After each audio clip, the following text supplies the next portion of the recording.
할렐루야. 우리 2020년 9월 27일 주일 예배를 하나님 앞에 우리 다 같이 일어나셔서 하나님 앞에 우리 같이 고백하며 찬양하며 축복하는 시간을 갖도록 하겠습니다. 우리 서로를 향해서 당신을 하나님의 언약 아래에 있는 축복의 통로를 같이 찬양하겠습니다.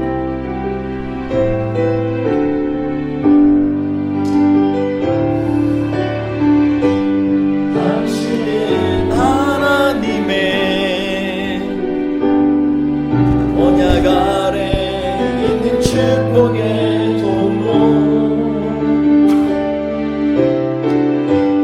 당신을 통하여서 열방이 주께 돌아오게 되리. 당신이 하나님의 언약 아래 있는 축복의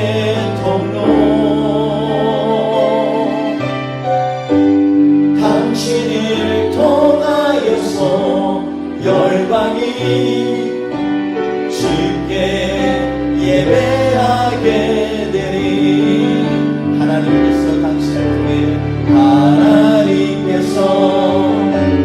당신을 통해 메마른 땅에 샘을 나게 하시길. 가난한 영혼 목마른 영혼 당신을 통해 주 사랑 알기 원하네. 우리 한 번 더 찬양합니다. 하나님께서 당신을 통해 메마른 땅에 샘을 나게 하시길. 가난한 영혼 목마른 영혼 당신을 통해 주 사랑 알기 원하네. 다 같이 자리에 앉으셔서 우리 하나님 앞에 묵상하며 찬양하는 시간을 가졌으면 좋겠습니다. 우리의 삶 가운데 있어서 하나님께서는 우리의 힘이 되시고 또 능력이 되심을 우리는 매일 고백하고 있습니다. 우리 오늘 이 찬양 가운데 하나님의 은혜로 말미암아서 우리가 항상 이기고 승리할 수 있다라는 그런 확신을 가지고 주님 앞에 찬양하며 나아가겠습니다. 우리 같이 찬양하며 고백하겠습니다. 하나님의 은혜로 있을 데 없는 자. 하나님의 은혜로 있을 데 없는 자. 왜 그 속하여 주인지 나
그것도 난 알 수 없고 아멘. 내가 믿고 또 의지하면 내 모든 영통하시는 주님 늘 보호해 주실 것을 나는 확실히 내가 믿고 또 의지하는 내가 믿고 또 의지하는 내 모든 영경 알아는 주님 늘 보호해 주실 것을 나는 확실히 아네. 할렐루야. 우리가 믿고 의지하는 주님이 나를 돌보아 주시고 인도하여 주시는 것을 우리는 확실히 압니다. 이 고백을 통해서 하나님께서는 오늘도 우리와 함께 하실 줄 믿습니다. 이 하나님을 우리는 또 묵상하며 잠잠히 나아갔으면 좋겠습니다. 그 주님이 우리 삶 가운데 역사하심을 믿고 간구하고 또 의지하면서 나아가는 우리의 신앙 고백을 이 시간에 같이 하기 원합니다. 우리 주님의 산성이시고 능력이신 주님을 찬양합시다. 나의 영혼이 잠잠히 나의 영혼이 잠잠히 하나님만 바라며 나의 구원이 그에게서 나는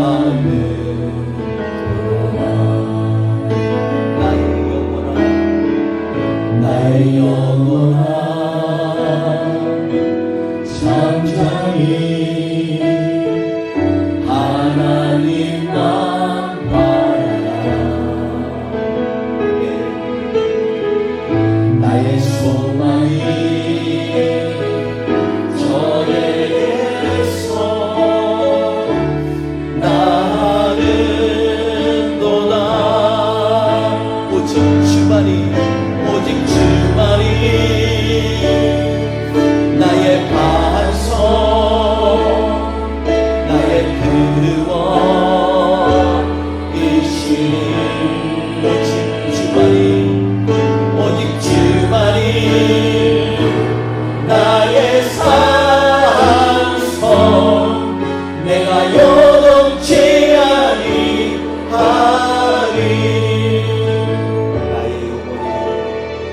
나의 영혼이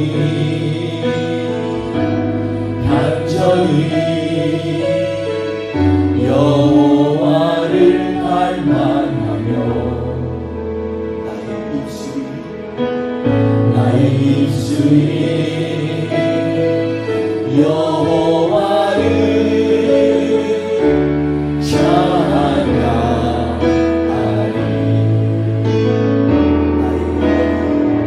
나의 영혼이 슬퍼니 여호와를 따르니 나의 평생에 여호와를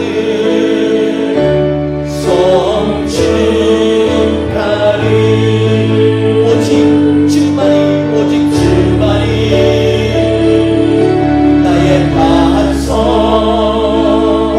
나의 구원이시니 오직 주만이 오직 주만이 나의 산성 내가 요동치 아니하리. 나의 구원 나의 영광 나의 구원 나의 영광 하나님께 있으니 내 힘의 반석과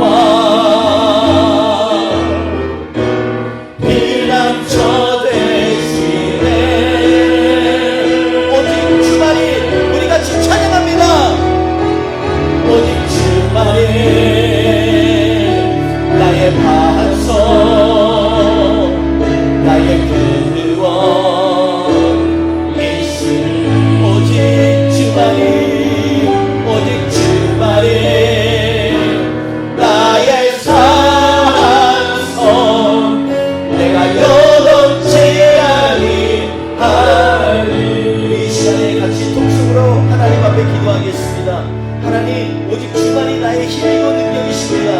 이 시간에 우리 연약함, 우리의 모든 악한 것들 다 주님 앞에 내려놓고 주님만 의지합니다. 주님 앞에 부르짖을 때 주여 역사하여 주옵소서. 오늘 예배 가운데 우리에게 하나님의 능력으로 함께하여 주옵소서. 우리 통성으로 기도합니다. 할렐루야. 하나님 아버지 감사합니다.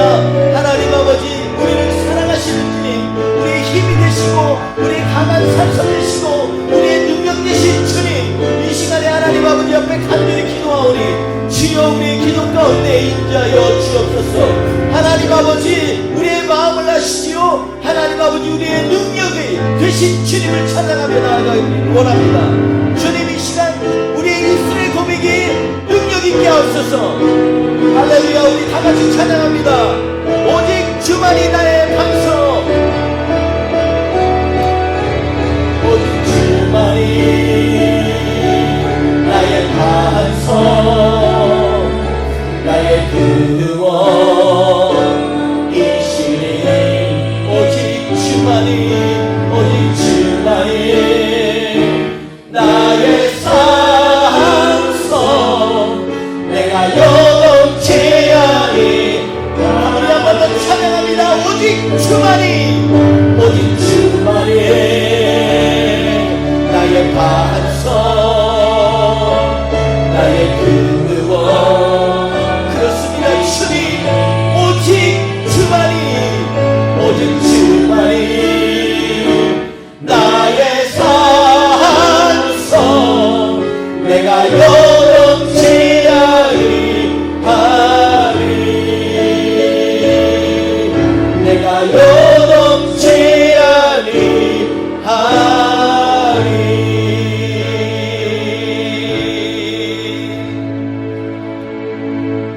할렐루야. 좋으신 하나님 아버지, 오늘도 주님을 믿기에, 주님을 신뢰하기에, 주님을 확신하기에 우리가 우리의 삶 가운데 요동치 않고 주님을 의지하며 나아갑니다. 오늘 예배 가운데 함께하여 주셔서 살아 역사하여 주시고 우리의 예배를 온전히 받아주시니 이 한 주 동안도 우리가 이 땅에서 하나님의 이름을 높이며 주님의 말씀을 전파할 수 있는 하나님의 귀한 주님의 종들로 살 수 있도록 주여 인도하여 주시옵소서. 오늘 예배도 온전히 주님 앞에 의뢰합니다. 이 모든 것 예수 그리스도의 이름으로 간절히 기도했습니다. 아멘. 우리 사도신경으로 함께 신앙 고백하시겠습니다. 나는 전능하신 아버지 하나님 천지의 창조주를 믿습니다. 나는 그의 유일하신 아들 우리 주 예수 그리스도를 믿습니다. 그는 성령으로 잉태되어 동정녀 마리아에게서 나시고 본디오 빌라도에게 고난을 받아 십자가에 못 박혀 죽으시고 장사된 지 사흘 만에 죽은 자 가운데서 다시 살아나셨으며 하늘에 오르시어 전능하신 아버지 하나님 우편에 앉아 계시다가 거기로부터 살아있는 자와 죽은 자를 심판하러 오십니다. 나는 성령을 믿으며 거룩한 공교회와 성도의 교제와 죄를 용서받는 것과 몸의 부활과 영생을 믿습니다. 아멘. 다 같이 찬송과 함께 찬양하시겠습니다.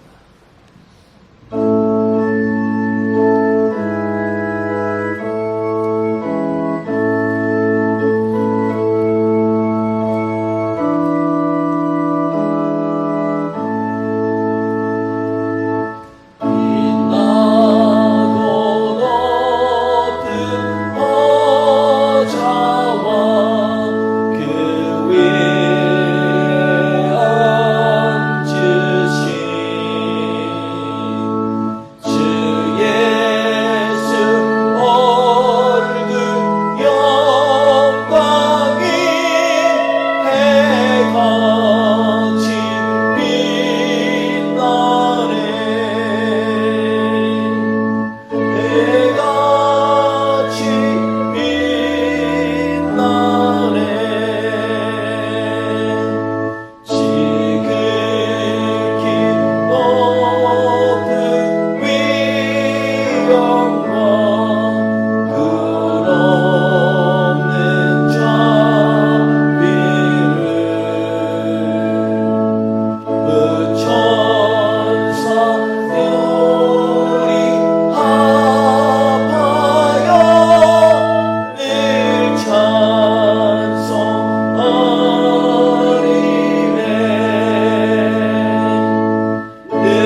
요한계시록 14장 1절에서 12절의 말씀입니다. 우리 같이 오늘 말씀 같이 봉독하겠습니다. 14장 1절에서 12절 말씀입니다. 또 내가 보니 보라 어린 양이 시온산에 섰고 그와 함께한 14만 4천이 서 있는데 그들의 이마에는 어린 양의 이름과 그 아버지의 이름을 쓴 것이 있더라. 내가 하늘에서 나는 소리를 들으니 많은 물소리와도 같고 큰 우레소리와도 같은데 내가 들은 소리는 검은 고 타는 자들이 그 검은 고를 타는 것 같더라. 그들이 보좌 앞과 내 생물과 장로들 앞에서 새 노래를 부르니 땅에서 속량함을 받은 14만 4천 밖에는 능히 이 노래를 배울 자가 없더라. 이 사람들은 여자와 더불어 더럽히지 아니하고 순결한 자라. 어린 양이 어디로 인도하든지 따라가는 자며 사람 가운데서 속량함을 받아 처음 익은 열매로 하나님과 어린 양에게 속한 자들이니 그 입에 거짓말이 없고 흠이 없는 자들이로다. 또 보니 다른 천사가 공중에 날아가는데 땅에 거주하는 자들 곧 모든 민족과 종족과 방언과 백성에게 전할 영원한 복음을 가졌더라. 그가 큰 음성으로 이르되 하나님을 두려워하며 그에게 영광을 돌리라. 이는 그의 심판의 시간이 이르렀음이니 하늘과 땅과 바다와 물들의 근원을 만드신 이를 경배하라 하더라.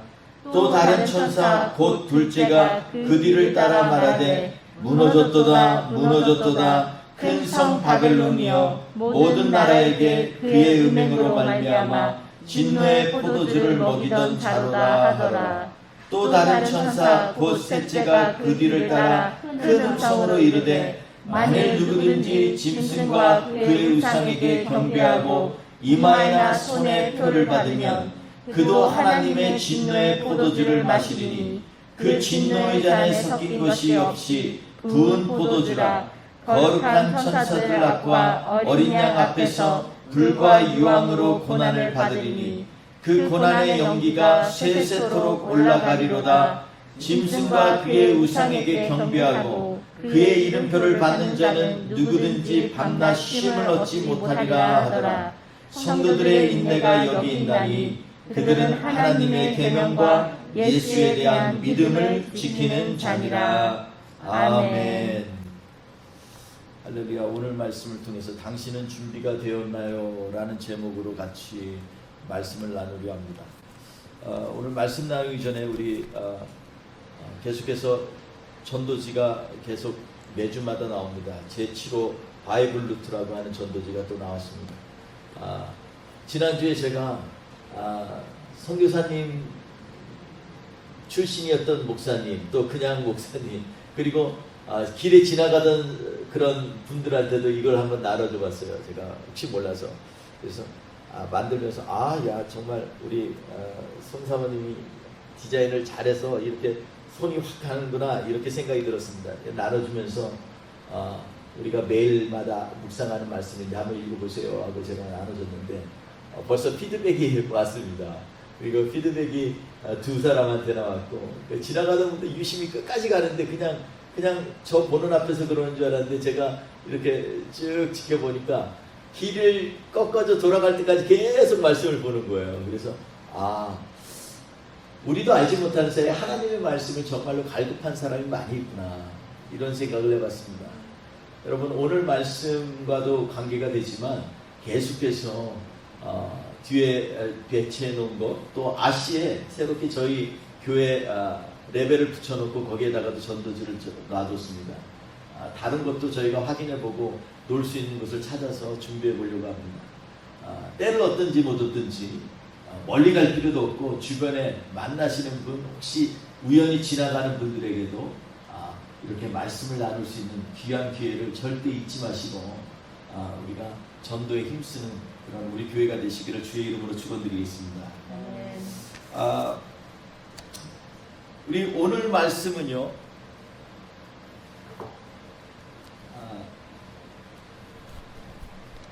계속해서 이제 14장까지 드디어 왔습니다. 사실 요한계시록을 처음에 시작할 때는 교회에 대한 하나님의 메시지에 집중을 해서 이렇게 말씀을 우리 성도님들하고 나누고자 했었습니다. 근데 가면 갈수록 깊이 이 말씀에 빠져드는 저를 보게 됩니다. 또 반면에 이 요한계시록의 말씀이 워낙 난해하고 어렵기 때문에 조심스럽게 긴장하면서 말씀을 전해야겠다라는 그러한 마음도 갖게 되었습니다. 일반적으로 목사님들 대부분은요, 귀납적 연구와 분석으로 성경을 풀고 말씀을 준비하게 됩니다.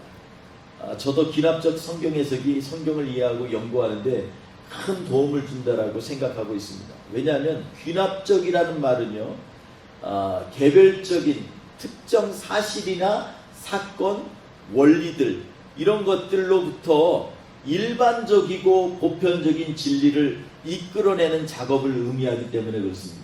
그러니까 성경에 나타난 사건이나 성경의 인물, 성경에서 계시한 그런 하나님의 말씀의 원리들을 우리가 그것을 나누면서 그 말씀이 무엇인지 점점 묵상을 하면서 그것을 우리의 삶 가운데 적용하게 된다는 것이죠. 그렇기 때문에 우리가 예수님의 제자로 서기에 이 귀납적 성경 공부는 참 도움이 되는 것입니다. 그리고 아주 중요한 그러한 도구로 사용되긴 합니다. 그런데 오늘 본문을 포함해서 성경의 몇몇 부분은 다른 방식으로 접근해야 되는 그러한 구절들이 있습니다. 예를 들어서 특별히 오늘 말씀이 그런데요. 오늘 말씀에 보면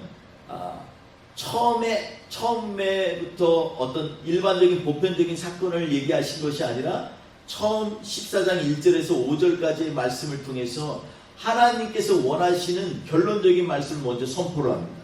그리고 6절 이하에서는 그 일들이 일어나게 되는 그러한 현상들, 현재 그 말씀이 이르도록 일어나게 하는 그러한 현상들을 얘기하고 설명하는 것이죠. 그래서 이런 경우를 세상의 방식으로 굳이 설명하면 연역적 접근 방법이라고도 하는데, 그러나 오늘 말씀 가운데에서 특별히 봐야 될 것은 이 1절에서 5절의 말씀이 결론적인 부분이라는 것입니다. 1절에서 5절 말씀은요, 이것이 장면이 지금 어떻게 되냐면 시온산에서 시작해서 하늘에 있는 하나님 보좌로 내려갔다가 2절 3절에 다시 4절 5절에 다시 이 땅의 장면으로 내려옵니다. 왜 하나님께서 이렇게 의도적으로 이렇게 계시를 하셨을까? 우리는 이 말씀을 고민하면서 묵상할 필요가 있다는 생각을 해봤습니다. 그래서 지난주 말씀과 연이어서 이 말씀을 살펴보면서요, 오늘 말씀이 우리에게 주시는 그런 메시지는 무엇인지에 대해서 정말로 곰곰이 묵상해 봐야 될 줄 압니다. 지난주에 우리는 계시록 13장 11절에서 18절 말씀으로 마지막 때에는 이 세상에 미혹의 영이 이 세상을 지배한다라는 것을 우리는 알게 되었습니다. 땅에서 나온 짐승이 사단과 사단의 권세를 받은 바다에서 불러낸 짐승을 경배하도록 사람들을 미혹하는데, 모든 땅에 거하는 자들이 그 짐승의 표를 손이나 이마에 받게 된다는 것입니다. 이 땅에서 나온 짐승은 바다에서부터 나온 짐승의 우상을 만들게 하고 그것에 생기를 주어서 우상이 말하게 하니까 많은 사람들이 그 짐승을 경배하게 되고 짐승의 표를 받게 되는 무서운 일이 일어난다는 것입니다. 그때 이 짐승의 표가 없으면요, 앞으로 비즈니스도 못하고 매매도 못하고, 그래서 이 땅에서 살아나가는데 아주 곤혹스러운 그러한 때가 이르게 된다는 것입니다. 여러분, 이런 말씀들을 지금 우리가 마음에 새겨놓고 나중에 가서 정말 하나님께서 이러한 현상들이 보일 때면 이걸 민감하게 받아들일 그러한 준비를 하셔야 합니다. 왜냐하면 지금은 그래, 그때가 오면 되겠지 이렇게 생각할지 모르지만 시간이 지날수록요, 우리도 모르게 세상의 상황 가운데 빠져들기 때문에 그것을 인식할 수가 없습니다. 늘 깨어서 분별하지 않으면 그것을 인식하기가 어렵다라는 것입니다. 이때 그래서 우리는 지난주 우리가 주목하여 나눈 말씀처럼 우리 성도들이 이러한 핍박과 미혹으로부터 승리하려면 우리 몸에 그리스도의 흔적을 가져야만 한다라는 것을 우리가 나눴습니다. 하나님의 말씀이 삶의 기준이 돼야 되고요. 그리고 우리를 위하여 죽으신 어린 양 예수 그리스도의 흔적이 매일 우리의 삶 가운데 뚜렷하게 새겨져야만 한다는 것입니다. 여기에서 우리 주목하셔야 될 게 있는데 뭐냐면, 저는 매일이라는 걸 강조하고 싶습니다. 여러분, 하루만 이거 주목하라는 것이 아닙니다. 매일매일 우리의 삶 가운데 과연 나는 그리스도의 그러한 흔적이 내 안에 있는가 생각하고 고민하고 또 골똘히 생각해야 된다는 것입니다.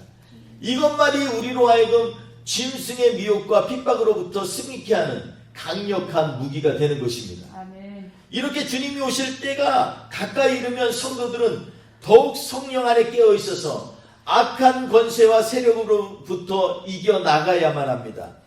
저는 여기서 요한계시록의 전체적인 맥락을 한번 되짚고 나가야 할 필요성을 느끼게 됩니다. 왜냐하면 예전에 한 거 다 잊어먹었죠?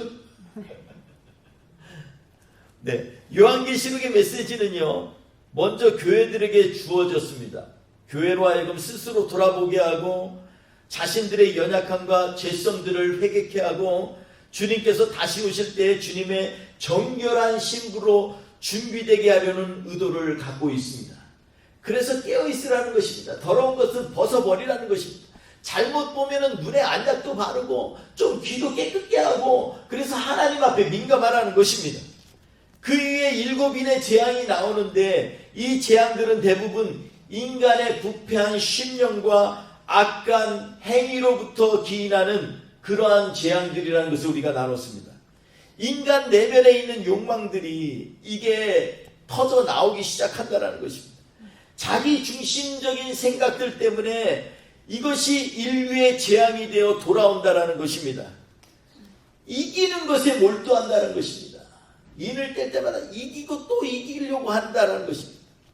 그리고 평화가 없어요. 마음에 평화가 없고 서로 죽이고 헐뜯는 것에 집중하고, 그리고 가만히 저울질해서 나한테 필요한 것들, 나한테 도움이 되는 것만 취하고, 그리고 땅과 바다와 하늘에 자연의 재앙을 가져오는데 이런 것들이 다 어디서 오느냐? 내 안에서부터는, 인류에 갖고 있는 부패적인 습성에서부터 온다라는 것입니다.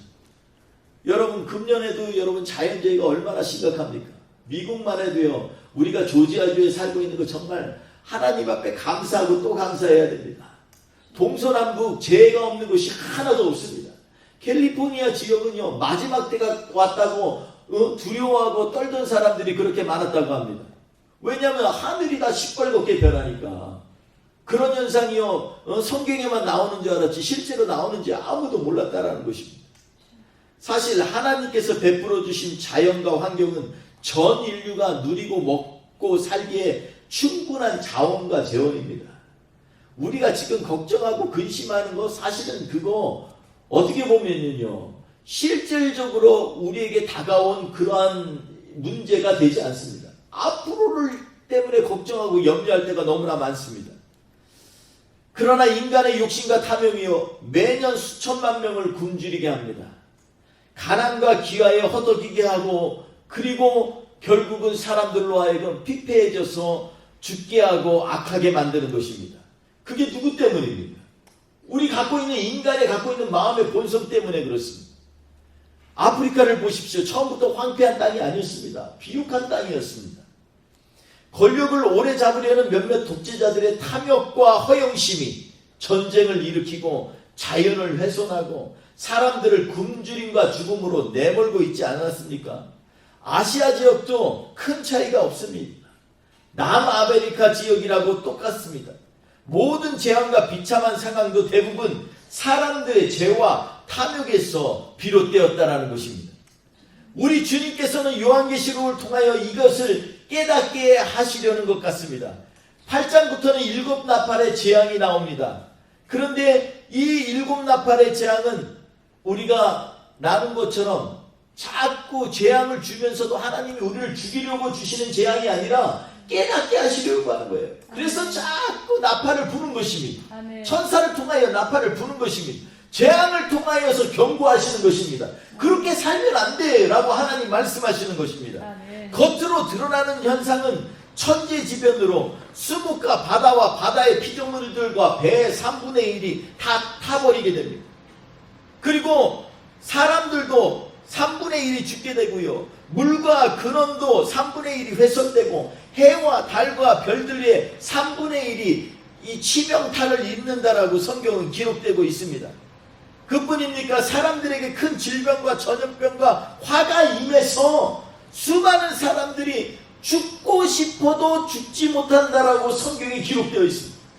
죽고 싶을 만큼 정말 어렵고 힘든데도 죽는 것도 허락되지 않는 상황이 온다는 것입니다. 얼마나 무섭으니 또 큰 전쟁이 일어나서 3분의 1에 해당하는 사람들이 죽음을 받게 됩니다. 여러분 3분의 1이 죽는다는 것, 그것이 단순히 3분의 1만 죽고 말까요? 여러분 전쟁을 보면 아시지만 우리나라 전쟁 가운데 죽은 사람이 북한, 남한, 외국에서 온 그 지원한 군인들 다 합하면 100만이 넘습니다. 근데 그 100만 명만 그 문제가 됐을까요? 온 우리 민족이 고통받는 시간이었습니다.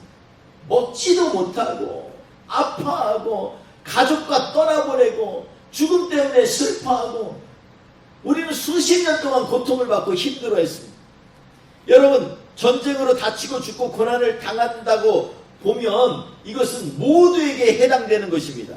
3분의 1만 그러면 나는 미국에 사니까 괜찮겠지. 전혀 아닙니다. 그러므로 우리 모두에게 당할 그러한 진노와 고난이라는 것입니다. 이런 일들은 반드시 일어나게 됩니다. 요즘 신학계에 유행하는 행복한 종말론이라는 그러한 말이 유행하고 있습니다. 그런 책도 나왔습니다. 저는 그것이 마치 우리가 상상하는 그런 몸이 즐겁고 모든 것이 염려하지 않아도 된다라는 그러한 의미가 아니라는 것을 확신합니다. 오히려 우리 성도들에게 깨어 있어서 하나님의 나라를 바라보며 주님을 붙들고 살 때에 우리에게 소망이 있다라는 말로 표현한 것이라고 믿습니다. 아멘. 그러므로 일곱 나팔 재앙은요, 우리 인간들을 향한 하나님의 무서운 진노를 의미하기도 하지만 동시에 이 영적인 나팔 소리에 귀를 기울여서 회개하고 하나님께로 돌아오라는 하나님의 간절한 기다림이기도 합니다. 오늘 본문은 일곱 나팔의 재앙의 마지막 클라이막스에 해당하는 부분입니다. 분명히 일곱 나팔 재앙의 마지막 부분인데 계속 무엇인가 재앙의 끝을 가지 못하도록 붙잡고 있는 것 같은 무언가 있는 느낌이 듭니다. 왜냐하면 9장에서 6번째 재앙이 일어났는데 14장에 가서야 7번째 재앙을 얘기하고 있습니다. 10장에서는요 7째 나팔 재앙을 가져오는 천사가 오기 전에 다른 천사가 또 나타나가지고 마지막 하나님의 진노에 대하여 경고하면서 두루마리 말씀을 주는 장면이 나타납니다. 11장에 보면요 강력한 두 증인이 이 성경 말씀대로 이 땅에 와서 하나님을 증거하고 하나님의 임박한 진노에 대하여 경고하면서 하나님의 계시를 나누는 것을 볼 수가 있습니다.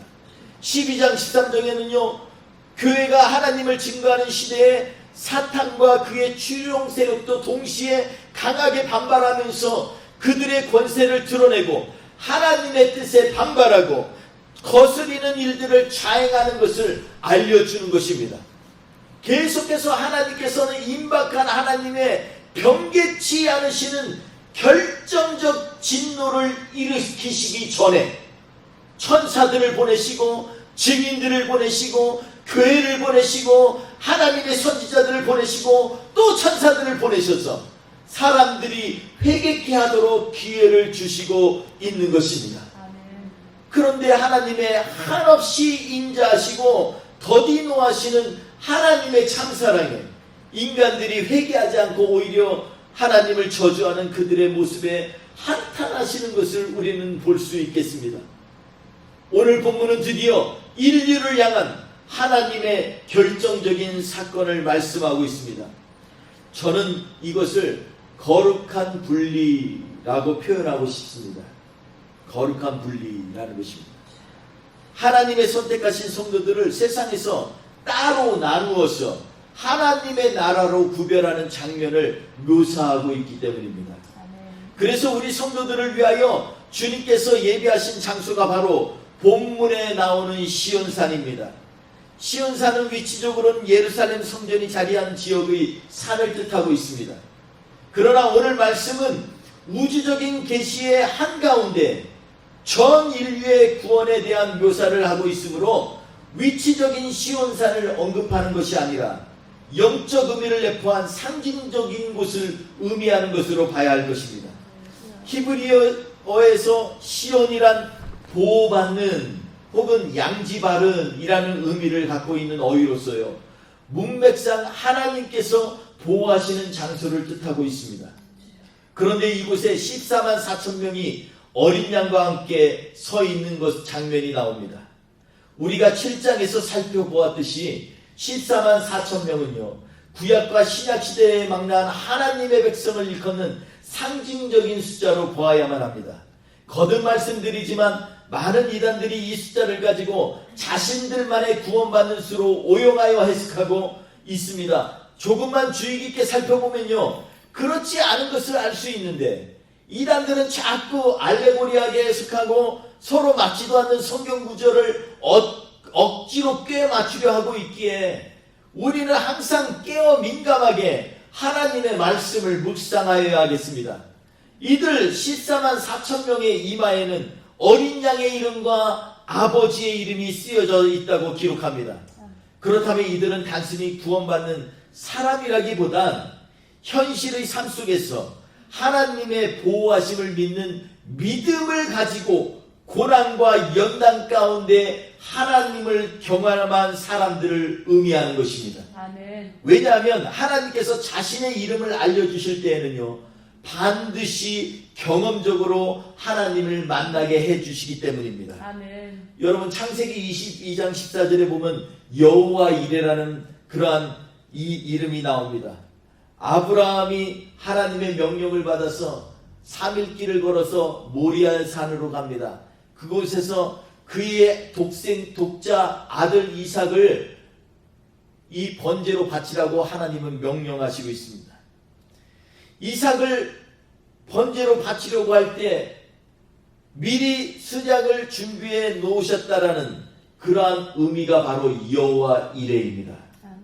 사실 이레라는 단어는요, 바라보다 혹은 살펴보다라는 자이레라는 의미에서 나왔습니다. 그래서 아브라함이 여호와 이레라고 모리아 산에서 고백하는 것은요, 나의 하나님께서 이미 나의 상황과 형편을 살펴보고 계셨구나, 이런 경험적인 고백을 말씀하고 있는 것입니다. 14만 4천의 성도들의 이마에 어린 양의 이름이 기록되어 있다는 것은 바로 이런 의미입니다. 나의 주님이 나의 어려움을, 나의 연약함을, 나의 질병을 위해 어린 양으로 자신의 생명을 내어주시고 우리를 구원해 주신 바로 그 하나님임을 경험적으로 깨닫은 성도가 바로 14만 4천이라는 것입니다. 아멘. 그래서 그들의 이마와 오른손에 쓰여진 하나님의 이름만 봐도 너무나 감격이 되고 너무 은혜가 되는 것입니다. 아멘. 제가 아는 한 목사님은요, 전혀 모르는 분을 위해서 자신이 신장이 2개가 있는 이유는 딴 사람에게 하나 띄워줘야 된다라고 생각이 들어서 감사함으로 하나를 떼어 그 환우에게 주었습니다. 그리고 자신의 금쪽같이 아끼는 딸이 교통사고로 2눈이 거의 못 보게 실명이 되었는데도 살려주신 하나님이 너무나 감사해서 얼마나 기뻐하셨는지 모릅니다.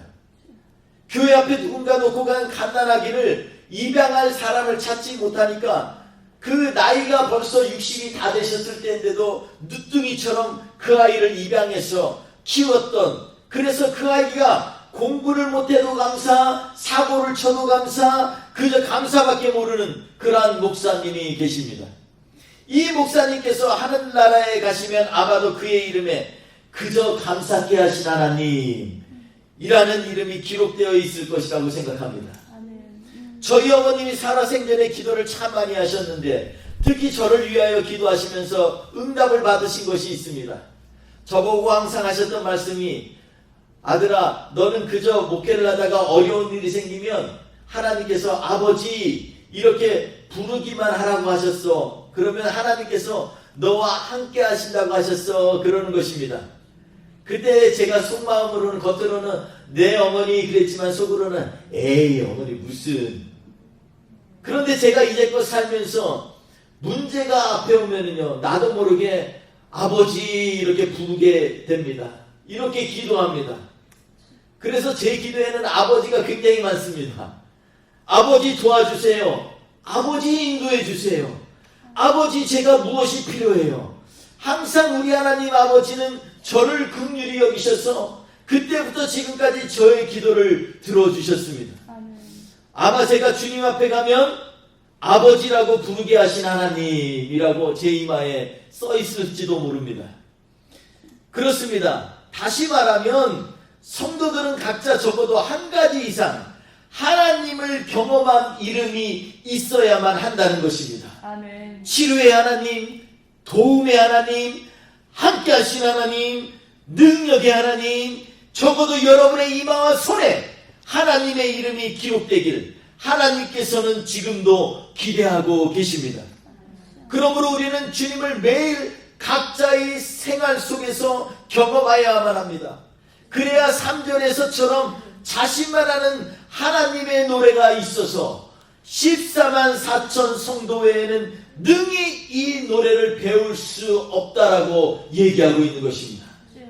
그 누구도 빼앗을 수 없고 사단도 참수할 수 없는 나만이 경험한 하나님을 모시고 사니까 하나님께서 따로 구별하셨다라는 확신이 생기고 믿음이 있는 것입니다. 아멘. 여러분 3절 4절에 연이어서 두 번이나 속량을 받은 속량함을 받아 이러한 문구가 강조되고 있는 것을 여러분은 볼 수 있을 것입니다.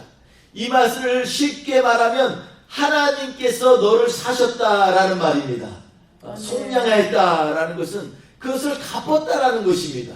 근데 누가 갚았냐면 하나님께서 우리의 모든 악하고 연약한 것들을 다 갚으셨다라는 것입니다. 아멘. 값을 치르셨다라는 것입니다. 여러분 무엇으로요? 아멘. 어린 양의 피로입니다. 아멘. 어린 양의 피로 다 갚으셨다라는 것입니다. 그래서 계속해서 요한계시록에는요 어린 양이 계속 나오는 것입니다. 예수님이 뭐 어린 양이시겠습니까? 그런데 구약시대의 성도들의 입장에서 보면 어린 양 하면 생각나는 게 뭐냐면 죄가 있을 때 제단에 붙들고 나아가는 그런 제물이 바로 어린 양인 것입니다.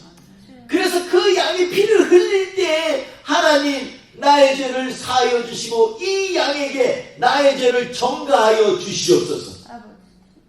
죄는 내가 졌는데 우리 예수님께 그 죄를 전가하여 달라고 기도하는 것입니다.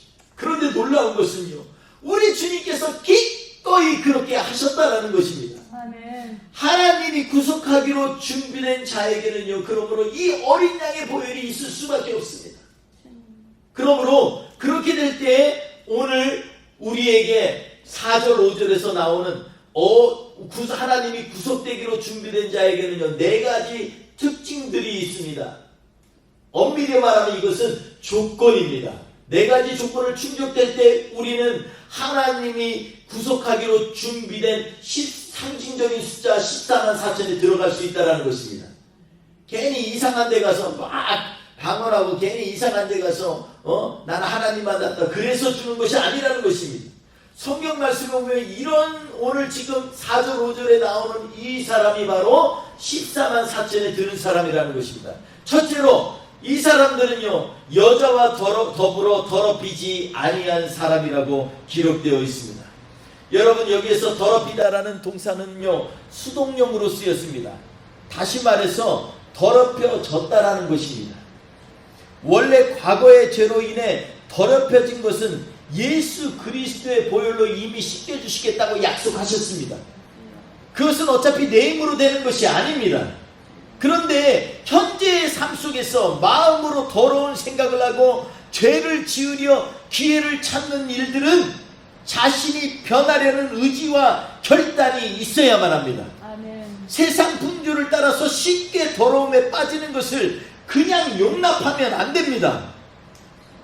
저는요, 술자리에 안 가려 했는데 자꾸 친구가 권하길래 이렇게 얘기하면 안 됩니다.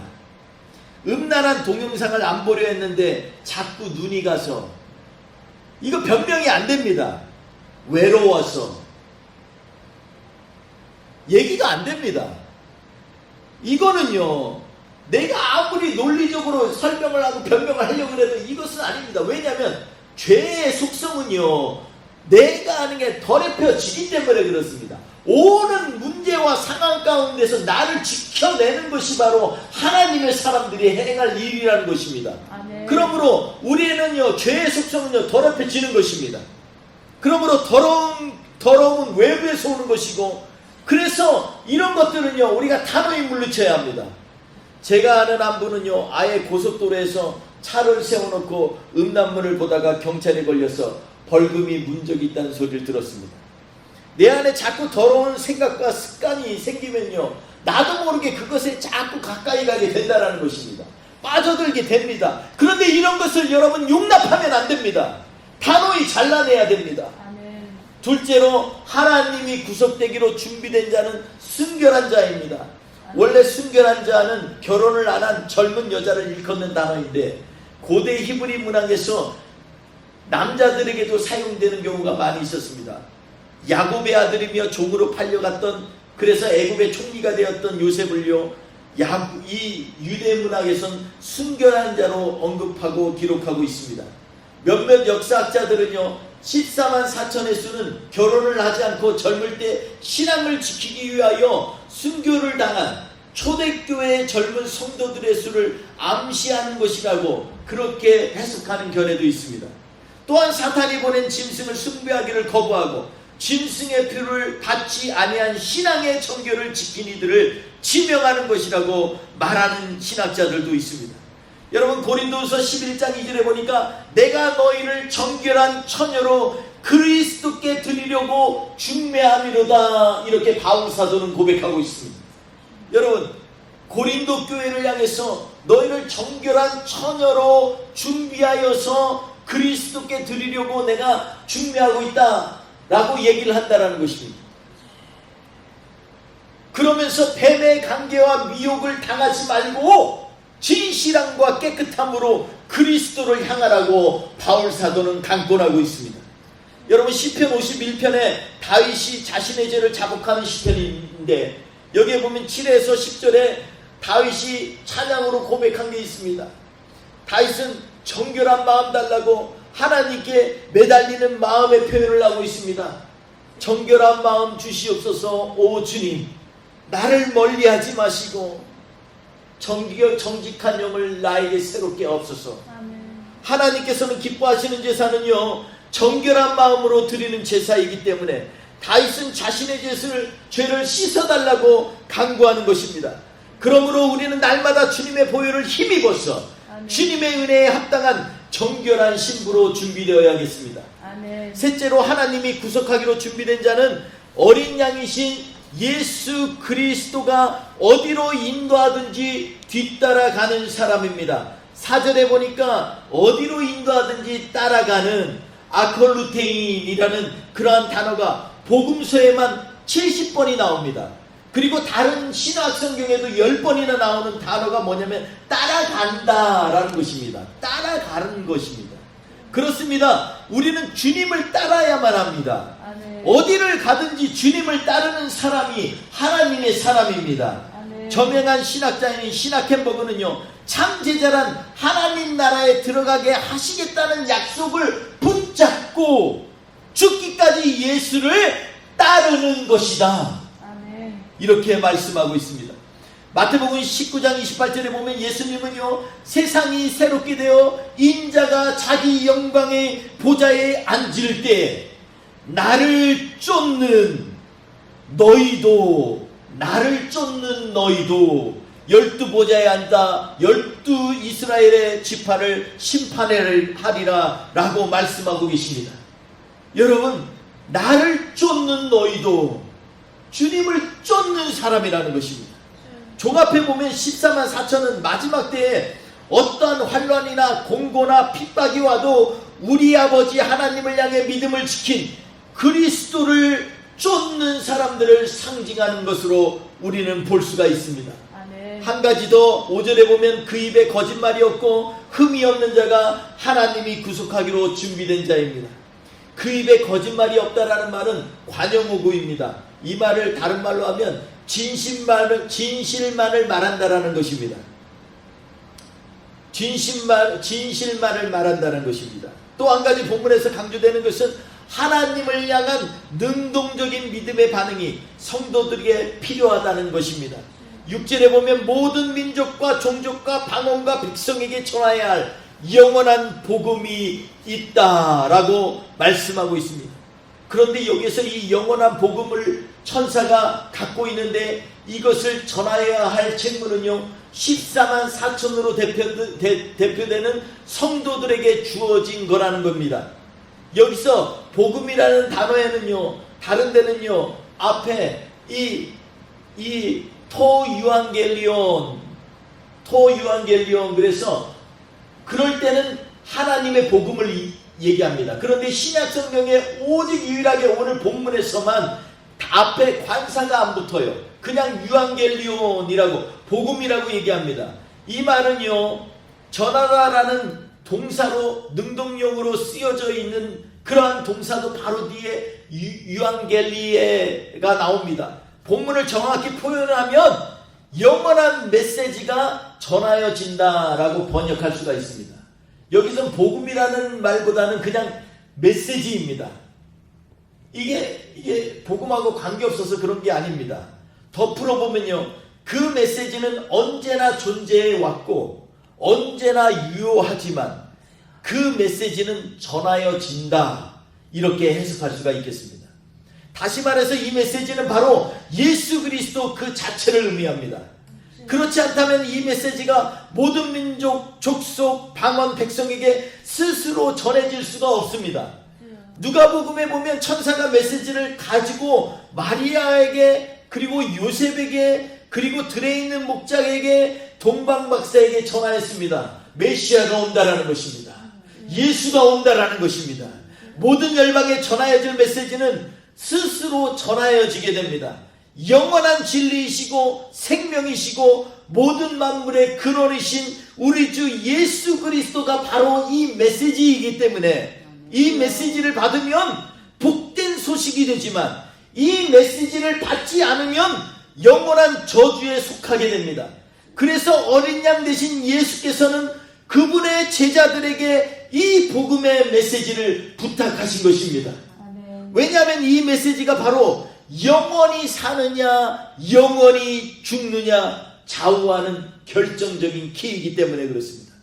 얼마나 소중한 사역이면 천사도 흠모할 사역이라고 말씀하고 있겠습니까? 그러므로 14만 4천으로 대표되는 성도들은요 이 일에 부르심을 받았고 능동적이며 자발적으로 메시지를 전할 사명을 갖고 있습니다. 복음을 전하는 것이야말로 하나님의 영광을 풍성하게 하는 길이요 하나님을 하나님으로 인정하게 하는 복된 길이기 때문입니다. 이 놀라운 은혜와 영광의 자리를 빼앗기면 안 됩니다. 복음을 전하는 것은 인간이 하나님의 영광을 위하여 할 수 있는 가장 가치 있는 일이고 가장 자랑스러운 일이기 때문입니다.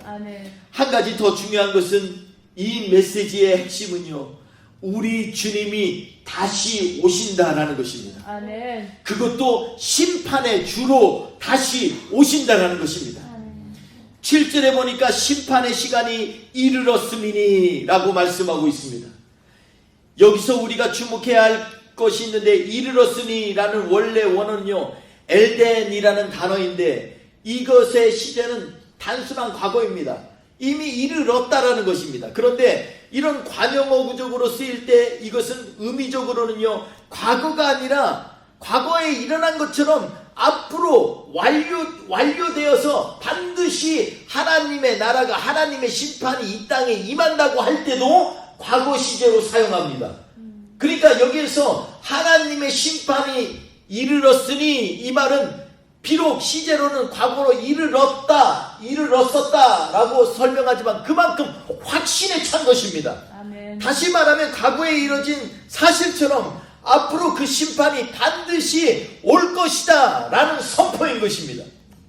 확실히 심판의 주로 우리 주 예수님이 오셔서 그의 택한 백성들은 시온에서 보호하실 것이요, 짐승의 표를 받고 그것에 경배하는 자들은 반드시 무너지고 오늘 말씀해 보니까 바벨론이 무너질 것처럼 무너지고 이 말은요 진짜로 이 하나님의 심판이 이르렀다라는 말씀과 연결해 보면요 급박한 얘기를 하는 것입니다. 바벨론은 무너진다라는 것입니다. 지금도 무너지고 있고 계속해서 무너질 것이라는 것입니다. 하나님의 강력한 진노의 포도주를 받게 될 거라는 확신에 찬 선포인 것입니다. 그러므로 사랑하는 성도 여러분, 우리 주님께서는 곧 반드시 이 땅에 다시 오실 것입니다. 아멘. 곧 반드시 이 땅에 다시 오실 것입니다. 아멘.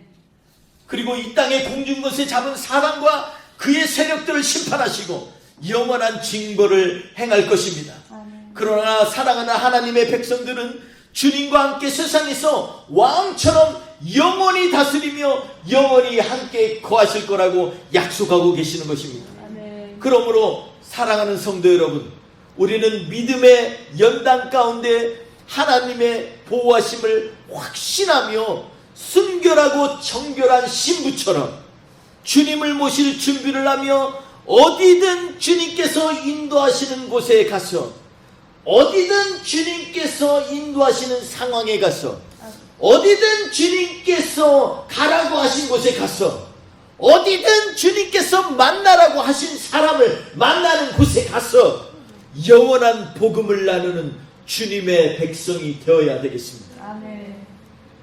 사랑하는 성도 여러분, 이 복음이 능력이 있어서 역사하여서 이 한 주 동안도 사랑하는 성도님들의 가정과 믿음 가운데 질병을 치료하시고 문제를 해결하시고 아멘. 그리고 여러분을 위로하시고 축복하시는 그러한 그리스도를 경험하셔서 하나님의 이름이 역사하는 복된 하나님의 사람 되시기를 주님의 이름으로 축원합니다. 아멘. 우리 시간 같이 함께 잠시 눈을 감으시겠습니다. 과연 내가 믿고 있는 하나님은 어떤 하나님이십니까? 어떠한 하나님이길래 왜 우리의 삶 가운데는 그 하나님을 너무나 무척 작게 생각하고 있습니까? 어떤 하나님이길래 나의 사사로운 일보다 더 가볍게 여기고 있습니까? 우리가 믿고 확실히 따르는 그 하나님이 과연 이 세상을 창조하시고 만물을 주관하시고 조성하신 그 하나님인 것을 우리는 믿고 있습니까? 이 시간에 우리가 찬양을 하면서 우리의 삶 가운데에서 우리를 붙드셔서 창조의 하나님으로 우리에게 임하시는 그 하나님의 은혜를 믿음으로 고백하며 나아가는 시간이 되었으면 좋겠습니다. 우리 같이 이 찬양을 하면서 주님 앞에 고백하며 나아갑니다. 나를 지으시니가 하나님, 나를 지으시니가 하나님, 나를 부르시니가 하나님, 나를 보내시니도 하나님, 나의 나 된 것은 다 하나님 은혜라. 나의 달려갈 길 다 가도록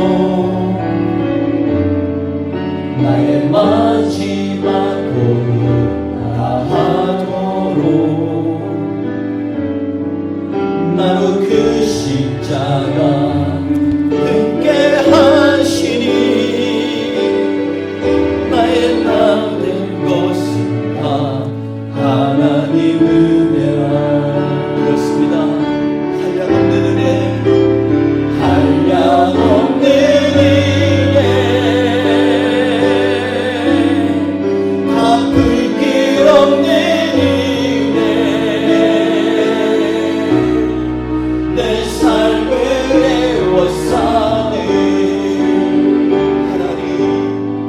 하나님의 은혜 나 주저함 없이 그 땅을 밟음도 나를 붙드시니 하나님의 은혜 한량없는 은혜 한량없는 은혜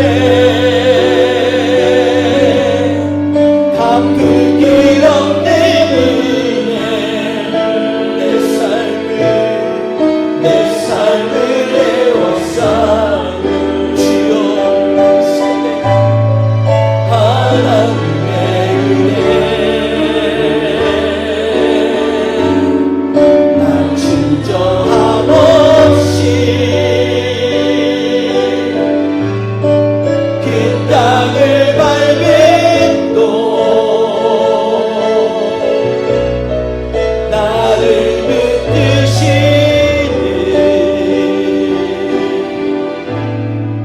하나님의 은혜 나를 붙드시는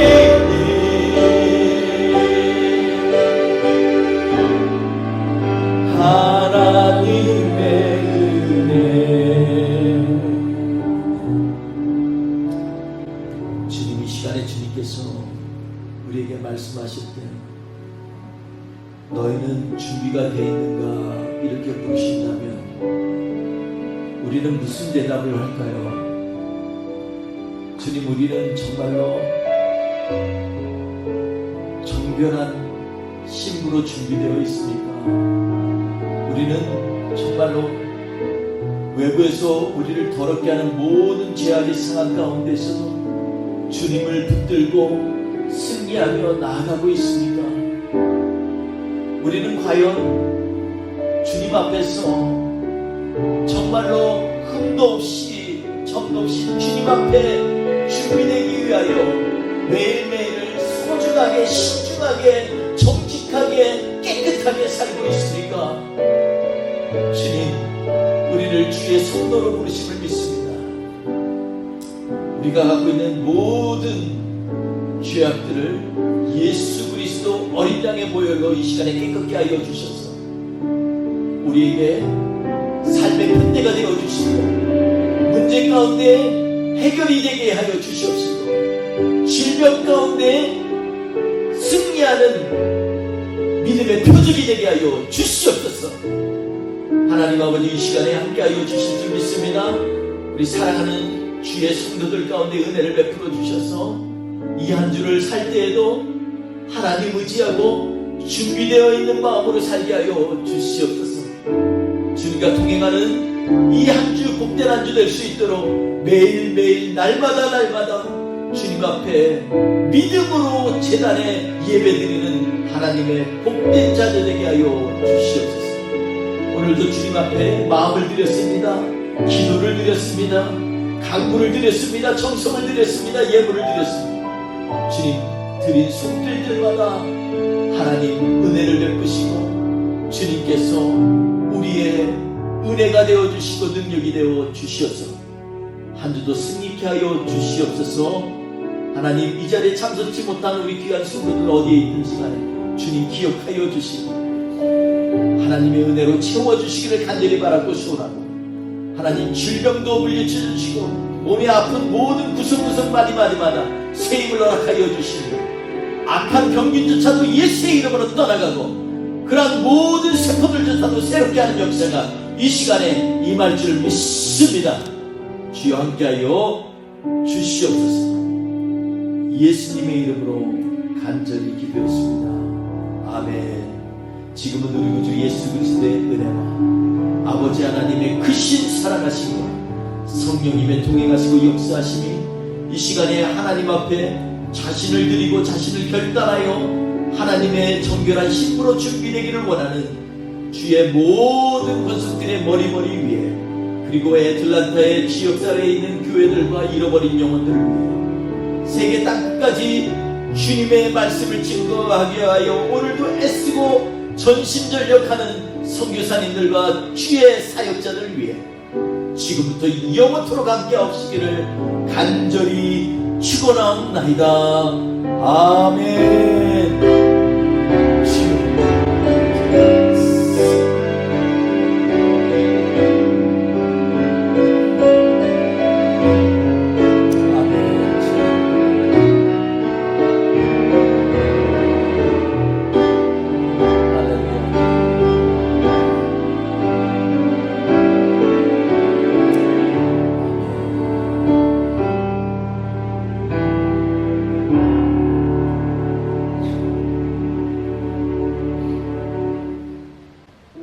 할렐루야. 우리 좌우 앞뒤를 향해서 우리 축복하며 우리 기도했습니다.